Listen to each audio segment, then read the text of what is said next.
how to breed a low input or low maintenance sheep flock. Now, when you're watching videos on low input sheep or low maintenance flocks, one of the theories out there is just to simply buy a whole scat of sheep and then just let survival of the fittest kick in. Let the ones die that will die and keep the ones that live.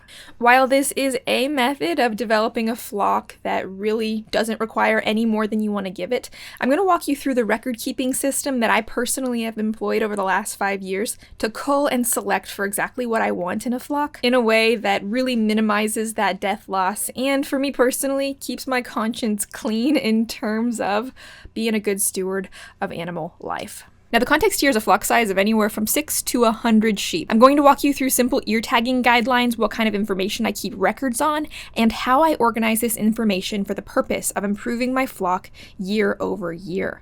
Now, if you're on this video because you raise sheep or goats, I want to encourage you to click on the first link in the description of this video for a 1-hour free basic masterclass on raising, grazing, and marketing sheep. This video upcoming is going to cover some simple record keeping processes I walk through, but that 1-hour masterclass is really going to give you a basic 101 on the important elements of raising sheep. The kind of record keeping I do is really simple and cheap, but very effective for me. It involves 3 tools. Number 1, ear tags. Number 2, a daily planner. And number 3, the use of Google Sheets, which is an online spreadsheet software. Now, you can use any spreadsheet software you want, but I personally just use Google Sheets. Now, ear tags is where it all starts in my record keeping system.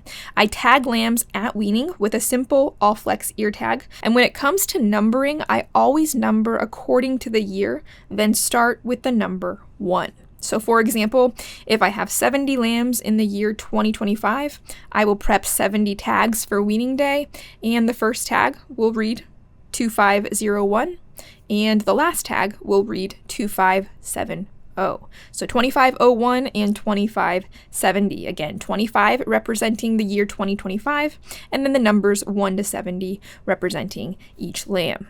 Now, starting the tag number with the year allows me to look at any sheep in my flock and know exactly when it was born. If I look at that tag and see that the ewe is 8 years old, I know that it's reasonable to expect a few more ailments in that particular ewe than I would for a 2-year-old. And it just helps me to keep a mental tab on who's doing well and who is a little bit higher maintenance than the rest.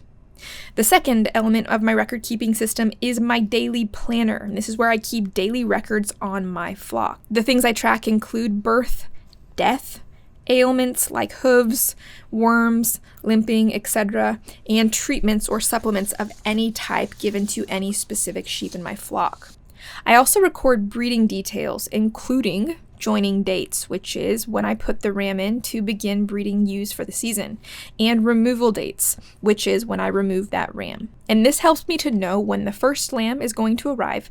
Now, when I'm keeping these simple records, I always associate the tag number of the animal with the birth, with the death, with the ailments, etc. So, for example, 1909 had twins on October 5th, so I make note of number 1909 and the fact that she had twins on the 5th. Or if there's a specific ailment, like 2304 had some hoof trouble, I'll put the tag number of the animal and the ailment associated with that animal. Now, the final step in my record keeping is logging all of these daily records in my Google spreadsheet.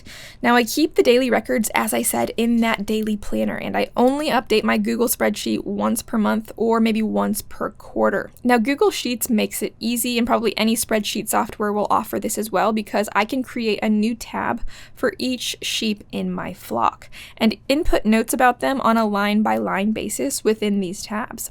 Now, this master spreadsheet is important because at the end of the year, I will review each sheep and see as to which one took the most out of me and which sheep took very little out of me at all.